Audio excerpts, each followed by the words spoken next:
بھلا یہ وجو آپی تمہاری کون ہے؟ مجھے جلدی سے اور کچھ رشتہ تو سوجھا نہیں، اسی لیے بول پڑا، میری سہیلی۔ بس جی پھر کیا تھا، وہ بڑے میاں خود تو ہنستے ہنستے لوٹ پوٹ ہو ہی گئے، ساتھ ہی ساتھ انہوں نے فوراً ہی پورے محلے میں منادی کروا دی کہ وجو آدھی کی سہیلی ہیں۔ پھر تو جسے بھی دیکھو مجھے روک روک کر یہی پوچھتا کہ ہاں بھائی آدھی کی سہیلی کیسی ہے؟ خدا بچائے ان بڑوں کی شرارتوں سے، ایک بار کسی بات کے پیچھے پڑ جائیں تو پھر اس کا بتنگڑ بنانے میں ان کا بھی جواب نہیں۔ پہلا اسکول۔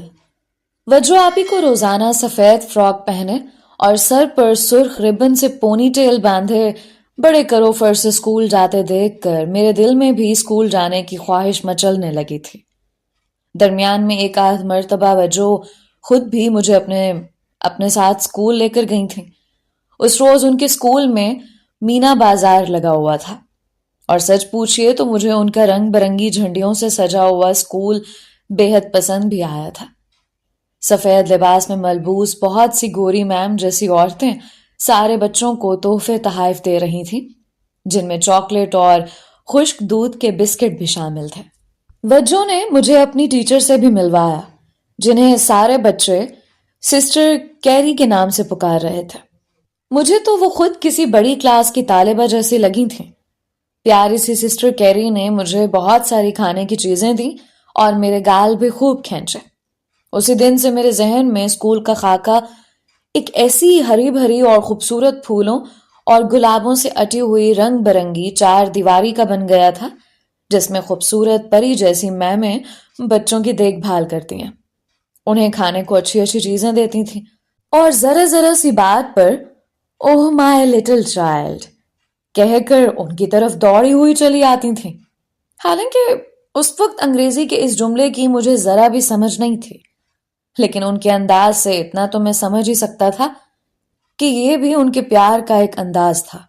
جیسے وجو آپی کبھی کبھی میری چھوٹی سی ناک کو اپنی انگلی سے زور سے دبا کر کہتی، چلو آدھی بلی بن کر دکھاؤ، اور میں جلدی سے آنکھیں زور سے میچ کر بلی بن جایا کرتا تھا، اور وجو آپی زور سے ہنس پڑتی تھیں۔ اسی لیے میں نے بھی ابا کا لایا ہوا اردو کا قاعدہ جلدی جلدی ہمارا کی مدد سے پڑھ کر ختم کر دیا، اور پھر آخر کار وہ دن آ ہی گیا جب مجھے پہلی جماعت میں داخل کروانے کے لیے تمام تیاریاں مکمل کر لی گئیں۔ اس سے ایک رات پہلے خوشی کے مارے مجھے نیند ہی نہیں آئی، اور میں ساری رات کروٹیں بدلتا رہا۔ صبح اٹھتے ہی میں نے بھاگ کر صحن کے دروازے سے باہر جھانکا کہ کہیں مجھے اسکول لے جانے کے لیے تانگا آ تو نہیں گیا، لیکن گلی سنسان پڑی تھی۔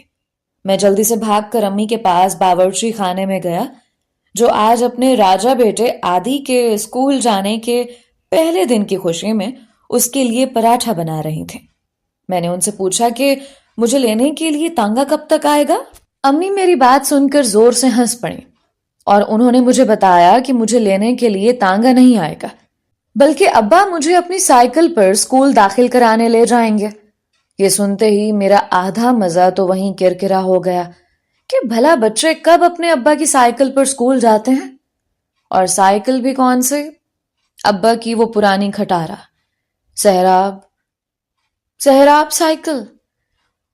میں تو عام حالات میں بھی اس پر ابا کے ساتھ بیٹھنے سے گریز کرتا تھا، تو یہ تو پھر بھی اسکول جانے کا معاملہ تھا۔ بھلا میرے اسکول کی میم استانیہ مجھے ابا کی سائیکل کے ڈنڈے پر لگی اگلی چھوٹی سی گدی پر بیٹھے اسکول آتے دیکھ کر کیا سوچیں گی، اور ان کی نظروں میں میری بھلا کیا خاک عزت رہ جائے گی؟ ایک بار تو جی میں آیا کہ صاف انکار کر دوں کہ میں تانگے کے بنا اسکول نہیں جاؤں گا، لیکن پھر یہ سوچ کر چپ ہو رہا کہ کہیں تانگے کو بہانہ بنا کر میرے گھر والے واقعی میرا اسکول جانا ہی منسوخ نہ کریں۔ البتہ میں نے دل میں سوچ لیا تھا کہ ایک بار میرا اسکول میں پکا داخلہ ہو جائے تب میں تانگے کے لیے بھوک ہڑتال ضرور کروں گا۔ خدا خدا کر کے ابا نے اپنی سائیکل گھر سے باہر نکالی، اور میں امی کے ہاتھ کا بنایا ہوا ملیشیا یعنی کہ کھدر کے کپڑے کا بستہ گلے میں ڈال کر جلدی سے سائیکل پر بیٹھ گیا، اور ابا مجھے لیے اسکول کی جانب روانہ ہو گئے۔ لیکن یہ کیا؟ یہ تو کسی اور ہی جانب مڑ رہے تھے۔ محلے کے پھاٹک سے نکل کر دائیں کی بجائے بائیں جانب چند ہی پیڈل مار کر سڑک کی دوسری جانب ایک عجیب سی بھدی اور بدنما پیلے رنگ کی عمارت میں داخل ہو گئے۔ میں سمجھا یہ ابا کا دفتر ہوگا، لیکن میرے تو ہوش ہی اڑ گئے جب انہوں نے سائیکل کو اس کے سٹینڈ پر کھڑا کیا اور مجھے اتارتے ہوئے بولے، لو بھائی، آ گیا ہمارے آدھی کا اسکول۔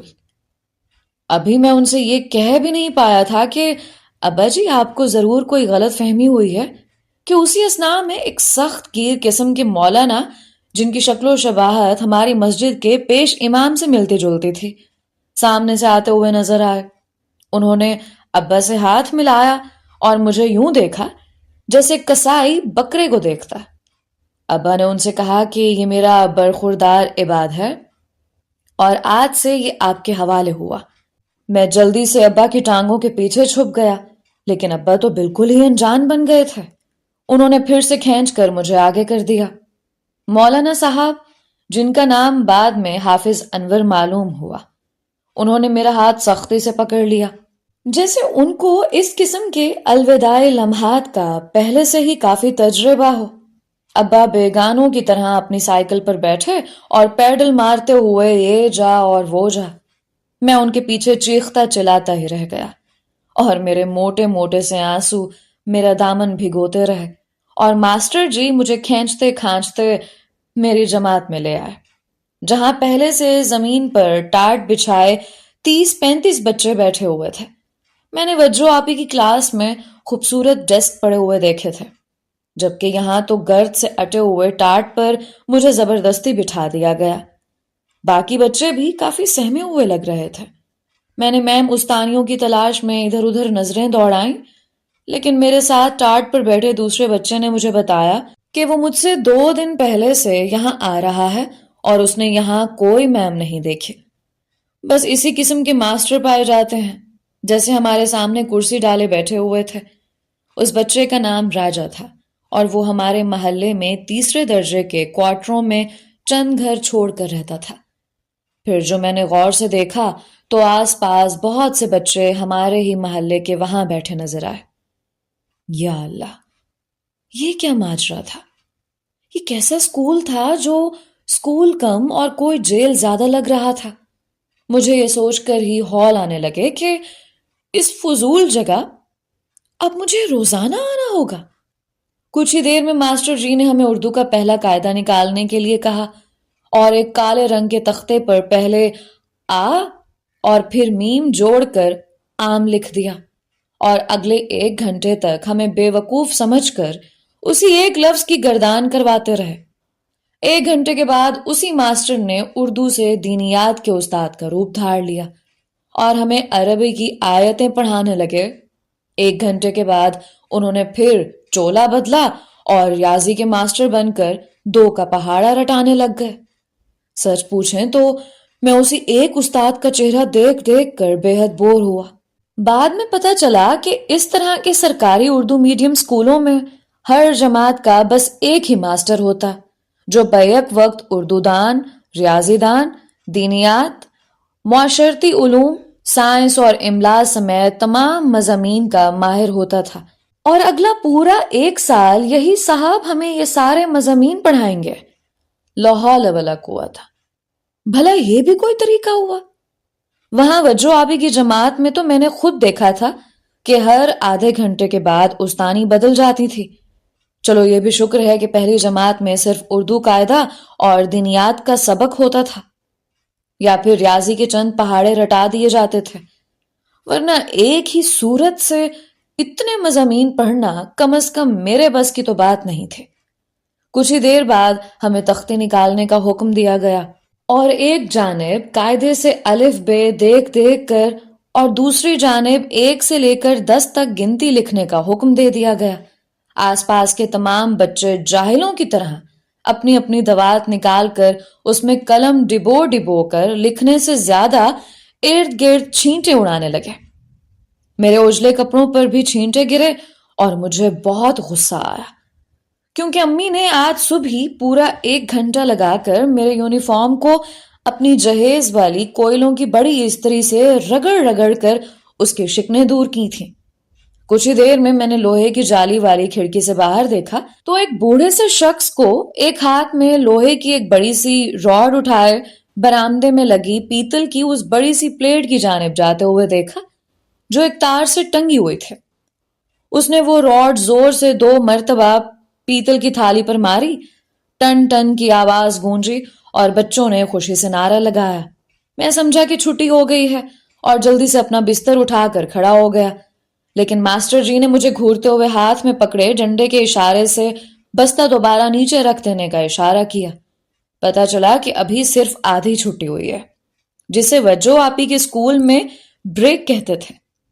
میں انتظار کرنے لگا کہ ابھی شاید کچھ دیر میں یہاں وجو کے اسکول کی طرح کوئی میم نہ سہی کوئی ماسٹر ہی آ کر ہمیں کھانے کے پیکٹ دے کر جائے گا جس میں بسکٹ، چاکلیٹ اور جیم لگی ہوئی ڈبل روٹی ہوگی۔ لیکن یہ کیا؟ یہاں تو ایسا کوئی رواج ہی نہیں تھا۔ وہی شخص نے جس نے آدھی چھٹی کے اعلان کے لیے گھنٹی بجائی تھی کچھ ہی دیر میں مختلف خوانچے سجائے برآمدے میں آ کر بیٹھ گیا تھا، اور بچے اپنی اپنی جیبوں سے سکے نکال کر اسے بھنے ہوئے چنے، مرمرے، بتاشے اور جانے کیا کیا الا بلا لے کر کھانے لگ گئے۔ اتنے میں اسکول کے گیٹ سے ایک اور بابا ٹھیلا دھکیلتے ہوئے برآمد ہوا اور زور زور سے آواز لگانے لگا، آلو چھولے، املی والے چھولے، چاول چھولے۔ کچھ ندیدے قسم کے بچے اس کی آواز سن کر یوں اس کی جانب دوڑے جیسے انہیں زندگی میں کبھی چاول چھولے کھانے کو ملے ہی نہ ہو۔ کچھ بچے جو صبح سے رو رہے تھے اور جن کے ماں باپ نے انہیں اسکول جانے کی فیس کے طور پر چند بڑے سکے دیے تھے، وہ اپنے ساتھ اپنے دوستوں کو بھی بیر، فالسے، گڑ کے شیرے میں خشک کیے گئے چاولوں کے لڈو اور گڑ کی بنی لائی کی دعوت میں شریک کر رہے تھے۔ راجا نے کوئی ایسی ہی اوٹ پٹانگ سی چیز بے دھیانی میں میرے ہاتھ میں پکڑا دی جسے میں نے فوراً ہی نظر بچا کر کیاری میں پھینک دیا۔ آدھی چھٹی ختم ہوتے ہی ہمیں اپنی تختیاں پھر سے دھونے کا حکم دیا گیا اور ہم سب اسکول کے احاطے میں بنے تالاب پر اپنی تختیوں پر میٹ ملنے میں مصروف ہو گئے۔ میں نے آس پاس بہت دیکھا، لیکن یہاں اوہ مائی چائلڈ کہہ کر بچوں کے کام کرنے والی کوئی آیا دکھائی نہیں دے۔ کیا بےہودہ اسکول تھا یہ بھی۔ تختیوں کو دھوپ میں خشک کرنے کے لیے رکھ کر ہم پھر سے جماعت میں آ گئے۔ ماسٹر جی نے ہمیں صبح کے سبق کی دہرائی کا حکم دے دیا اور خود اپنی کرسی پر بیٹھ کر اونگنے لگ گئے۔ ان کی دیکھا دیکھی کچھ ہی دیر میں کلاس کا ہر بچہ انہی کی طرح لمبی لمبی جمائیاں اور انگڑائیاں لینے لگ گیا۔ جماعت کی آخری رو میں بیٹھے چند بچوں میں سے ایک آدھ تو اپنی نیند کی جھونک میں زور سے سامنے زمین پر سجدے میں گر پڑا اور پھر جلدی سے اٹھ کر طوطے کی طرح اپنا سبق دوبارہ رٹنے لگ گیا۔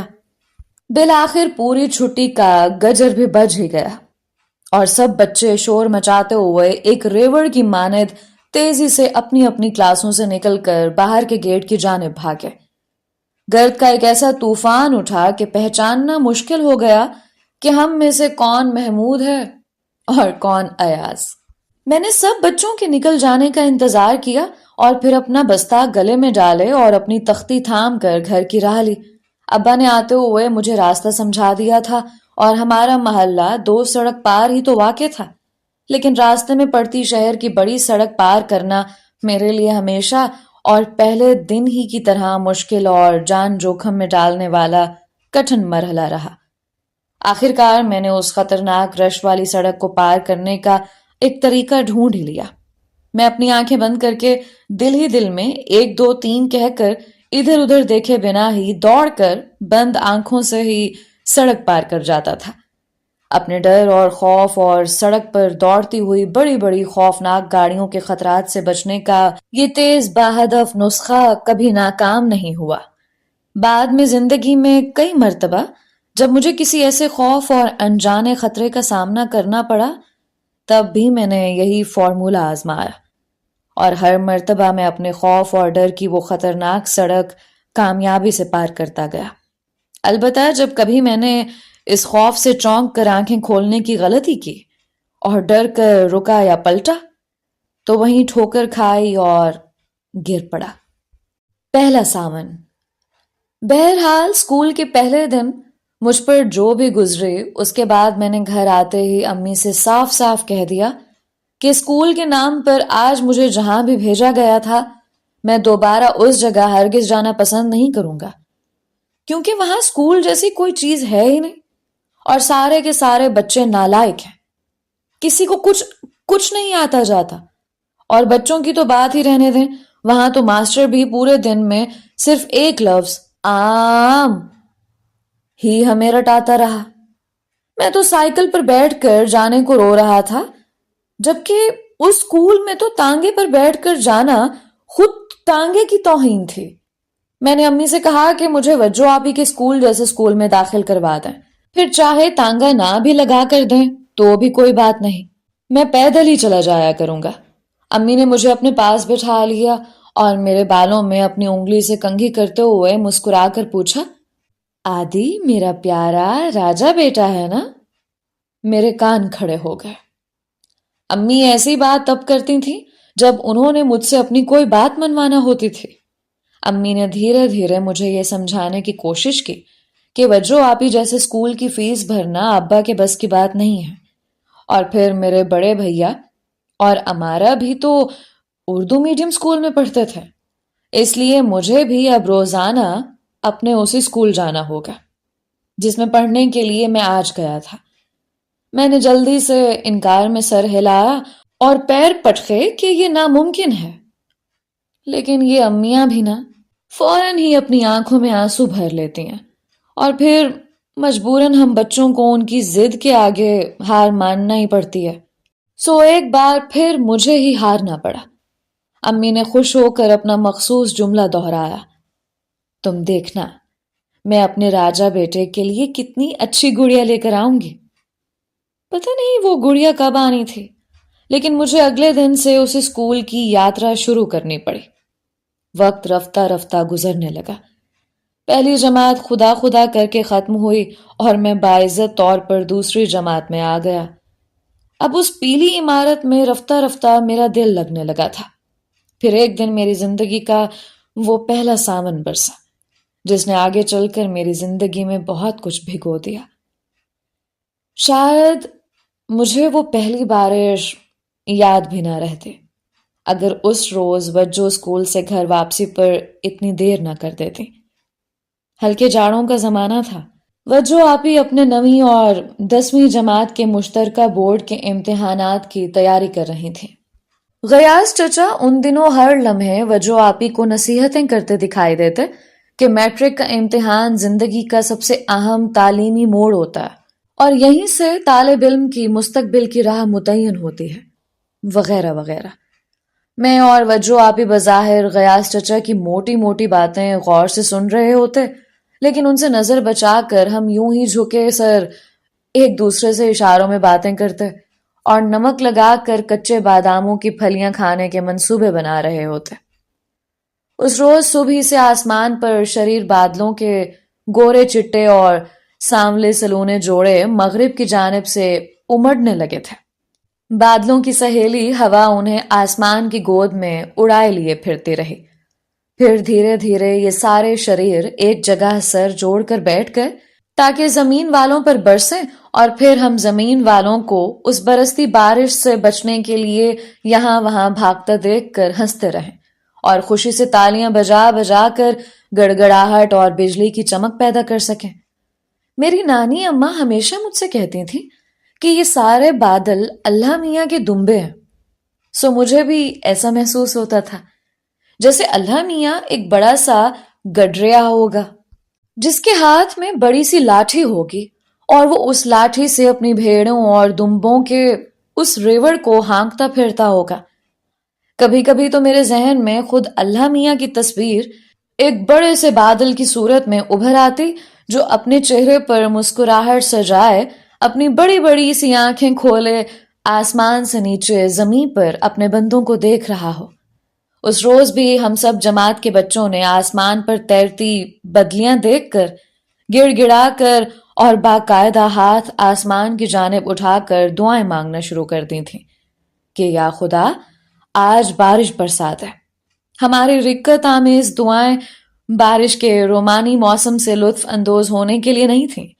بات صرف اتنی سی تھی کہ ہماری کلاس کی چھت بارش میں اس تیزی سے ٹپکتی تھی جیسے کوئی چھلنی پانی سے بھری ہو، اور نتیجتاً ماسٹر جی کو بادل ناخواستہ ہمیں چھٹی دینی پڑتی تھی، کیونکہ برسات کے دنوں میں ہمیں باقاعدہ چھتری لے کر جماعت میں بیٹھنا پڑتا تھا، یا پھر ہم سب بچے اخبار کے کاغذ سے تکون چینی ٹوپیاں بنا کر سر پر رکھ لیتے اور بارش کی ٹپ ٹپ پڑتی بوندوں کو اپنے سر پر تال دیتا ہوا محسوس کرتے تھے۔ یہ کلاسیکی موسیقی سننا یوں بھی ہماری مجبوری تھی، کیونکہ تقریباً ہم سبھی بچوں کے گھروں میں ایک عدد چھتری ہی بامشکل میسر ہوتی تھی، جس پر ہمارے آباؤں کا قبضہ رہتا تھا۔ جب کبھی دھوپ کے دنوں میں خوش قسمتی سے وہ چھتری ہماری پہنچ میں آتی تو میں اور میرے دوست اسے کھول کر اونچائی سے جمپ لگانے کا مقابلہ کیا کرتے تھے، لیکن ہماری چھتری کی اندرونی کڑیاں اکثر ہوا کے دباؤ کے باعث الٹی ہو کر چھتری کے پیالے کو آسمان کی جانب پلٹ دیتی تھیں۔ یوں چھتری کا رخ اوپر کی جانب ہوتا اور ہم سب زمین پر اوندھے منہ پڑے ہوتے تھے۔ آخرکار اس روز بھی ہماری دعائیں رنگ لے ہی آئیں، اور آدھی چھٹی ہونے سے پہلے ہی موسلا دھار بارش برسنا شروع ہو گئے۔ ماسٹر صاحب فوراً ایک تیز سی جھرجھری لے کر کھڑے ہو گئے، کیونکہ عین ان کے سر کے اوپر سے پانی کا ایک تیز پر نالا گرنا شروع ہو گیا تھا۔ سب بچے پنجوں کے بل بیٹھے انہیں اس طرح امید بھری نظروں سے دیکھ رہے تھے جیسے کسی ریس کورس گراؤنڈ میں ریس کے انتظار میں گھوڑوں پر بیٹھے جوکی اس شخص کو دیکھ رہے ہوتے ہیں جس کے ہاتھ میں گھوڑوں کو آگے بڑھنے سے روکنے والے بانس کا لیور ہوتا ہے۔ اور پھر جیسے ہی ہمارے ماسٹر جی نے بارش اور بادلوں کی شان میں کچھ بڑبڑا کر بچوں کو اشارہ کیا تو سبھی بچے واقعی کسی ریس کے میدان میں نکلے گھوڑوں کی طرح کودتے پھاندتے اور آوازیں نکالتے ہوئے کلاس روم سے نکل بھاگے۔ لیکن میں ایسے معاملات میں ہمیشہ سے کافی صابر و شاکر اور آخری فرد کے بھی باہر نکل جانے کا قائل رہا ہوں۔ سو آخری بچے کے نکل جانے کے بعد میں بھی برستی بوندوں سے بچنے کے لیے سر پر اپنی تختی رکھے گھر کی جانب چل پڑا۔ تختی پر ابھی کچھ دیر پہلے ہی ماسٹر جی نے اردو املا لکھوائی تھی، لہٰذا کچی سیاہی کے لفظ بارش کی بوندوں سے دھل کر تختی سے ہوتے ہوئے میرے گالوں پر بہنے لگے تھے۔ بڑی سڑک پر حسب معمول بارش کے پانی کا ریلا آیا ہوا تھا۔ یہ پہاڑوں کی بارش کا پانی تھا جو ہمارے شہر سے ہوتا ہوا گزرتا تھا۔ سڑک کے دونوں جانب لوگ کھڑے ہو کر اس ندی نما سڑک کو پار کرنے والوں کا تماشا دیکھ رہے تھے۔ محلے کے دیگر بچے اس شور مچاتے اور اپنے ساتھ سب کچھ بہاتے پانی کے اندر اخبار اور کاغذ کی بڑی بڑی سی کشتیاں بنا کر پھینک رہے تھے۔ میں نے دل ہی دل میں اللہ کو یاد کیا، آنکھیں بند کر کے 1 2 3 کہا اور بھاگتے ہوئے سڑک پار کر لی۔ محلے میں داخل ہوتے ہی سب سے پہلے میری نظر غیاث چچا کے گھر سے نکلتے فضلو بابا پر پڑی، جو آسمان کی جانب ہاتھ اٹھا اٹھا کر جانے کون سی دعائیں مانگ رہے تھے۔ میں بھاگ کر جلدی سے بارش سے پناہ لیتا ہوا ان تک جا پہنچا۔ فضلو بابا کے چہرے پر پریشانی کے آثار نمایاں تھے۔ پتہ یہ چلا کہ ان کی چہیتی وجہ بھی صبح گھر والوں کے منع کرنے کے باوجود شدید بارش میں تانگا منگوا کر اسکول چلی گئی تھیں۔ ان کا ارادہ اسی اسکول والے تانگے میں واپسی کا تھا، لیکن ابھی کچھ دیر پہلے تانگے والے نے آ کر گھر پر اطلاع دی تھی کہ وجہ بھی نے تو انہیں اسکول کے گیٹ سے ہی واپس بھیج دیا تھا، کیونکہ ان کی سہیلیوں کا اصرار تھا کہ وہ کچھ دیر اسکول میں ان کے ساتھ رہیں۔ اس وقت ہلکی بوندا باندی ہو رہی تھی، لہٰذا طے یہ پایا کہ تانگے والا دن 12 بجے کے قریب انہیں اسکول سے واپسی لینے کے لیے آ جائے گا۔ لیکن گھنٹہ بھر پہلے شروع ہونے والی موسلا دھار جھڑی نے سارا شہر ہی اتھل پتھل کر دیا تھا، اور اس وقت شہر کے لڑکیوں کے بڑے اسکول کی جانب جانے والا ہر راستہ پانی کے بڑے بڑے ریلوں نے ڈھانپ رکھا تھا۔ لہٰذا تانگا کسی بھی صورت وجہ آپی کو لینے ان کے اسکول تک نہیں پہنچ سکتا تھا۔ غیاث چچا بھی دورے پر اور شہر سے باہر تھے۔ ایسے میں اس وقت فضلو بابا کو کوئی راستہ سجھائی نہیں دے رہا تھا. اوپر سے یہ طوفانی بارش جس کا زور لمحہ با لمحہ بڑھتا ہی جا رہا تھا.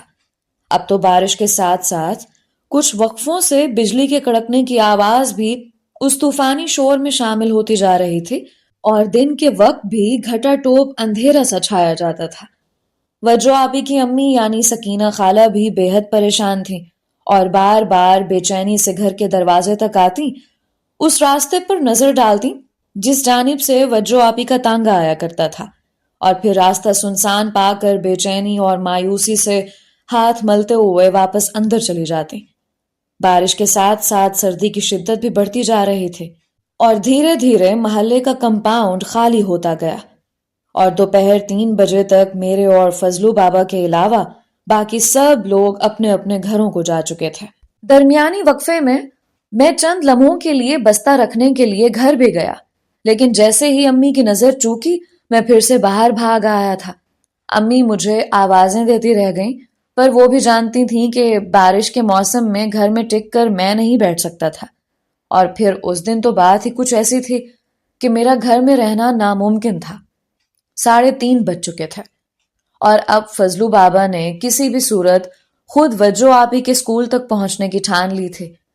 حالانکہ اس بڑھاپے میں ان کی حالت ایسی نہ تھی کہ وہ اس طوفانی بارش کے تھپیڑوں اور ان سیلابی ریلوں کی طغیانی کو پار کر سکتے، لیکن اور کوئی چارہ بھی تو نہیں تھا.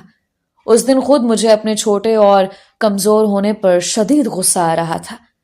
میں نے دل میں پکا طے کر لیا تھا کہ جیسے ہی کچھ بڑا ہوا خود اپنے پیسے جمع کر کے ایک تانگا خرید لوں گا، تاکہ آئندہ کبھی ایسا موقع ملے تو میں خود جا کر وجو آپی کو گھر واپس لا سکوں. اس دن فضلو بابا کے ساتھ کھڑے بارش میں بھیگتے ہوئے خیالوں میں جانے کتنی دیر میں وجو آپی کو اپنے تانگے پر بٹھائے سڑکوں پر گھماتا رہا. بالآخر فضلو بابا نے اپنی پرانی اور بوسیدہ برساتی کے بٹن کسے، سر پر برساتی کی ٹوپی اوڑھی اور چھتری اٹھا کر اللہ کا نام لیتے ہوئے قدم بڑھائے ہی تھے کہ محلے کے بڑے اور سال خوردہ 24 گیٹ سے طاہر بھائی اپنی نئی ریلے سائیکل تھامے اندر داخل ہوتے ہوئے دکھائی دیے. وہ بری طرح بھیگے ہوئے تھے اور سائیکل پر سوار بھی نہ تھے، کیونکہ شاید اتنے تیز پانی میں سائیکل کی سواری ہی ناممکن تھے. طاہر بھائی ہمارے محلے کے ہونہار نوجوان تھے اور ابھی حال ہی میں انہوں نے 12ویں کا امتحان نہایت اچھے نمبروں سے پاس کیا تھا. ان کے ابو بھی میرے ابو کے ساتھ سرکاری ملازم تھے اور ان کی شدید خواہش تھی کہ ان کا بیٹا ڈاکٹری پڑھ کر شہر کا نامور ڈاکٹر کہلائے. یہ نئی سائیکل بھی طاہر بھائی کے ابا نے ان کے 12ویں جماعت کے نتیجے کی خوشی میں انہیں دلوائی تھی. فضلو بابا کو یوں برستی بارش میں محلے سے باہر جاتے دیکھ کر انہوں نے وجہ پوچھی تو جواب میں فضلو بابا نے صبح سے لے کر اب تک کی تمام رام کہانی سنا دی کہ وجو آپی اب تک اسکول سے واپس نہیں آئے اور سارا گھر ان کی وجہ سے کس قدر پریشان ہے. طاہر بھائی نے ایک نظر سڑک پر بہتے پانی کے بپھرے ہوئے ریلے پر اور دوسری نظر اب بھی چھاجوں برستے آسمان پر ڈالتے ہوئے پوچھا، لیکن آپ اتنی دور کیسے جائیں گے؟ بڑے اسکول تک تو سارا راستہ پانی سے گھرا ہوا ہے. فضلو بابا نے گہری سی سانس لی اور بے چارگی سے بولے،